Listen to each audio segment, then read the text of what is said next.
అందరికీ నమస్కారం.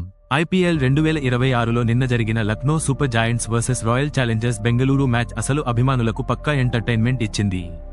వర్షం ఆటంకం, మార్ష్ సెంచరీ, కోహ్లీ డక్, చివర్లో టిమ్ డేవిడ్ ఫైట్ అన్నీ కలిసిన ఈ మ్యాచ్లో చివరికి ఎల్ఎస్జీ 9 పరుగుల తేడాతో విజయం సాధించింది. టాస్ గెలిచిన ఆర్సీబీ ముందుగా బౌలింగ్ ఎంచుకుంది. కానీ ఆ నిర్ణయాన్ని మిచెల్ మార్ష్ పూర్తిగా తప్పు చేశాడు. ఆరంభం నుంచే అగ్రెసివ్గా ఆడిన మార్ష్, హేజల్వుడ్, భువనేశ్వర్, రసీక్ అందరినీ అటాక్ చేశాడు. కేవలం 49 బంతుల్లో సెంచరీ పూర్తి చేసి ఎకన స్టేడియంను ఊపేశాడు. ఇక నికలస్ పూరన్ కూడా వేగంగా పరుగులు చేసి స్కోర్ను పెంచాడు.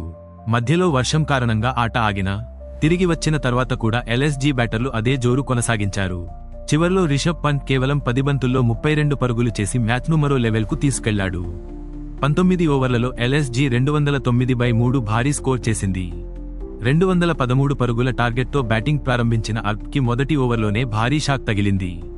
Star batter Virat Kohli prince Yadav అద్భుతమైన ఇన్స్వింగర్తో బౌల్డ్ చేశాడు. కోహ్లీ డక్ అవ్వడంతో స్టేడియం మొత్తం షాక్ అయింది. ఫిల్ సౌల్ట్ కూడా త్వరగా అవుట్ కావడంతో ఆర్సీబీ ఒత్తిడిలో పడింది.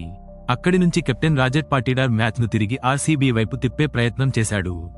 స్పిన్నర్లపై వరుస సిక్సర్లు కొడుతూ హాఫ్ సెంచరీ పూర్తి చేశాడు. దేవ్దత్ పడిక్కల్తో కలిసి కీలక భాగస్వామ్యం నెలకొల్పాడు. ఆర్సీబీ బలంగా కనిపిస్తున్న సమయంలో ప్రిన్స్ యాదవ్ మళ్లీ మ్యాచ్లోకి వచ్చాడు. మొదట పడిక్కల్ వికెట్, ఆ తర్వాత జితేష్ శర్మ వికెట్ తీసి మ్యాచ్ను పూర్తిగా ఎల్ఎస్జీ వైపు తిప్పేశాడు. అక్కడి నుంచి వరుస వికెట్లు పడడంతో ఆర్సీబీ కష్టాల్లో పడింది. అయితే మ్యాచ్ అక్కడితో ముగియలేదు. టిమ్ డేవిడ్ కేవలం 17 బంతుల్లో 40 పరుగులు చేసి మ్యాచ్ను చివరి ఓవర్ వరకు తీసుకెళ్లాడు.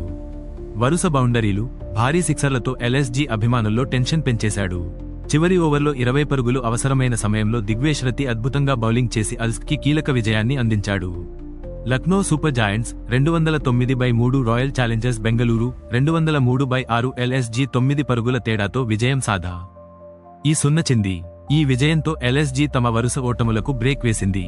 ఇక ఆర్సీబీ టాప్ -2 ఆశలకు మాత్రం భారీ దెబ్బ తగిలింది.